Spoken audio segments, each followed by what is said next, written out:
Dears and years law friends में खुश आमदीद दोस्तों।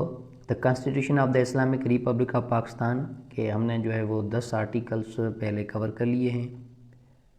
10A हमने कवर किया है, राइट टू फेयर ट्रायल, जो कि 18th अमेंडमेंट में इंसर्ट किया गया था 10A। तो उसके बाद आज जो है वो हम 11th आर्टिकल को सीखेंगे। फंडामेंटल राइट है जो है slavery, force labour etcetera prohibited. और आर्टिकल 11 है slavery, force labour etcetera prohibited. Slavery is non existent and forbidden and no law shall permit और facilitate it is introduction into Pakistan in any form. Slavery जो है वो उसका वजूद ही नहीं है। अब यूरोपियन कंट्रीज़ में कॉन्सेप्ट था और जो है वो इस्लाम से पहले भी इसका कॉन्सेप्ट था। आज भी स्लेवरी चल रही है, लेकिन जो है वो गैर कानूनी है, उसका वजूद ही नहीं है, लीगली वजूद नहीं है।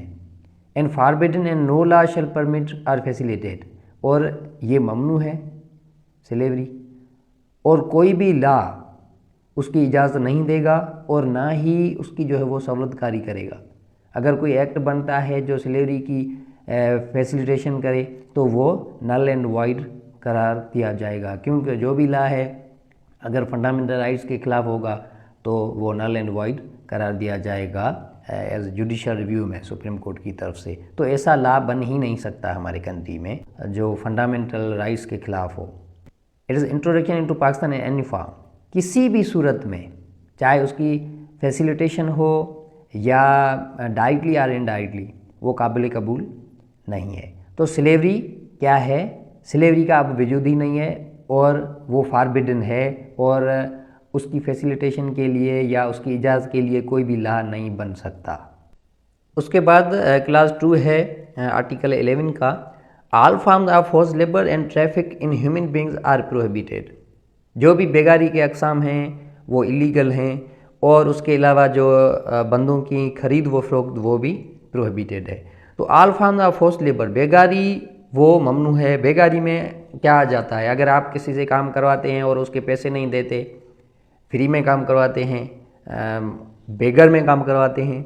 दूसरी बात कि ऐसा कोई बंदा जो काम करना नहीं चाहता लेकिन आप डिफरेंट सोर्सेज इस्तेमाल करके उसको डरा के, धमका के या फोर्सफुली उससे जो है वो आप काम करवाते हैं, तो फोर्सफुली काम करवाना ये फोर्स लेबर में आता है। वेरी सिंपल, वो चाहता नहीं काम करना लेकिन आप उससे काम करवाते हैं, उसको जो है वो डिफरेंट सोर्सेज इस्तेमाल करके, उसके ना चाहने के बावजूद। और ट्रैफिक इन ह्यूमन बींग्स, और लोगों की खरीद व फरोख्त ये भी प्रोहिबिटेड है, पाकिस्तान के फंडामेंटल राइट्स के ख़िलाफ़ है। तो पाकिस्तान में ये भी इनडायरेक्टली कुछ काम चल रहा है। मिसलन ऐसे कई बंदे हैं जो अपनी डॉटर्स को पैसे लेके शादी करवाते हैं, तो ये भी जो है वो ट्रैफिकिंग में आता है। और इसके अलावा जो इलीगल ऐसे कई एजेंट्स हैं जो किसी को, एक को भेजते हैं अगवा करके, दूसरे को भेज देते हैं पैसे लेकर, तो ये भी जो है वो ह्यूमन ट्रैफिकिंग है। तो ये बेसिक राइट्स के ख़िलाफ़ है। तो फोर्स लेबर और ह्यूमन ट्रैफिकिंग का जो है वो कानूनी तौर पे कॉन्सेप्ट ख़त्म हो चुका है, लेकिन फिर भी फोर्स लेबर आजकल चल रही है डायरेक्टली या इनडायरेक्टली।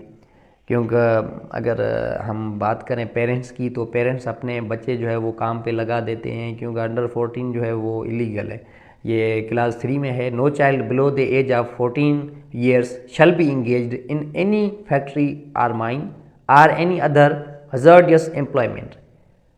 14 ईयर्स से कम उम्र का बच्चा, उसको कहीं भी जो है वो किसी भी काम में नहीं लगवाना है या किसी भी मजदूरी करने के लिए कहीं नहीं भेजना है, किसी माइन में, फैक्ट्री में, या ऐसा कोई हज़ार्डियस एम्प्लॉयमेंट है उस पर जो है वो उसको नहीं भेजना है। तो अंडर 14 ईयर जो बच्चा है उसको एम्प्लॉयमेंट के लिए नहीं भेजना है। बाकी जो कंपलसरी काम हैं, अपने काम हैं या हज़ार्डियस काम नहीं हैं, वो करवाने में हर्ज नहीं है, जो कंपलसरी बेस्ड होते हैं डेली लाइफ के। लेकिन एम्प्लॉयमेंट के लिए भेजना नहीं है, क्योंकि 14 ईयर्स तक उस बच्चे की एज जो है वो अकॉर्डिंग टू आर्टिकल 25 जो है वो तालीम देनी है। वो तालीम देने के वक्त अगर आप एम्प्लॉयमेंट के लिए बच्चे को भेज देंगे और हज़ार्डियस काम करवाएंगे तो ये बेसिक राइट्स की खिलाफ वर्जी होगी। तो अंडर 14 किसी भी बच्चे को जो है वो एंगेज नहीं करना है किसी भी फैक्ट्री, माइन और ऐसा फैक्ट्री और माइन जैसा कोई काम है उस काम में। उसके बाद क्लास 4 है, nothing in this article shall be deemed to affect compulsory services. इस आर्टिकल में ये नहीं है कि जो कंपल्सरी सर्विसेज हैं उस पे ये जो है ऊपर 1, 2 एंड 3 क्लास ये असरअंदाज नहीं होंगी। कैसे? मिसलन by any person undergoing punishment for an offence against any law.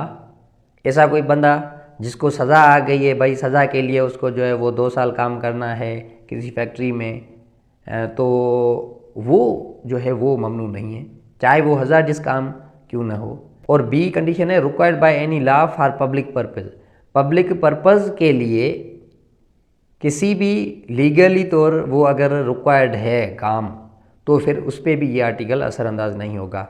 तो इस 2 कंडीशंस पे अगर उसको पनिशमेंट के तौर पे ये काम करवाया जा रहा है जो ममनू है अंडर आर्टिकल 11, और दूसरी बात कि required by any law for public purpose, public purpose के लिए लॉ के तौर पे अगर वो रिक्वायर्ड काम है तो वो भी करवाया जा सकता है।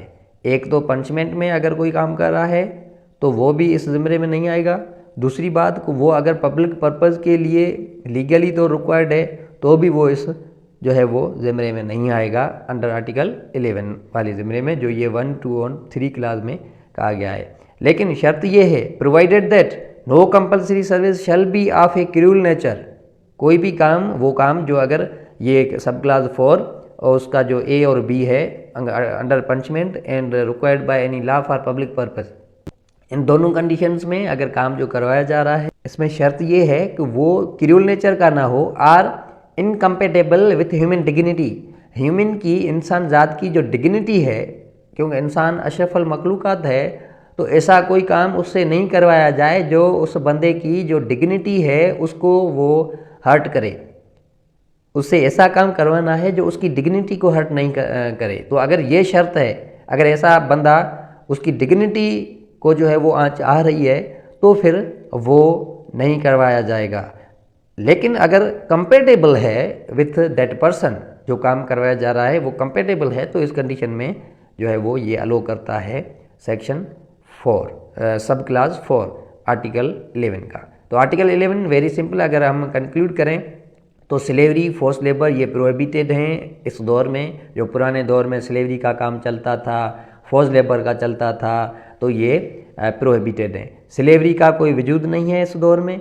और उसके अलावा जो फोर्स लेबर है और ट्रैफिकिंग ऑफ ह्यूमन बींग्स है, उसकी जो इंसान ज़ात की खरीद व फरोख्त, और force labour and slavery and under 14 years child labour और जो है वो हज़ार्डस एम्प्लॉयमेंट, ये चीज़ें अकॉर्डिंग टू आर्टिकल 11 ये गैरकानूनी हैं। अगर ऐसा कोई भी लॉ जो इजाज़त देगा स्लेवरी को या उसको फैसिलिटेट करेगा डायरेक्टली और इनडायरेक्टली, तो उस लॉ को अकॉर्डिंग टू जुडिशल रिव्यू उसको नल एंड वॉइड करार दिया जाएगा। तो डियर्स, ये था आर्टिकल 11 फंडामेंटल राइट का। अब हम आगे जो है वो आर्टिकल 12 को जारी रखेंगे।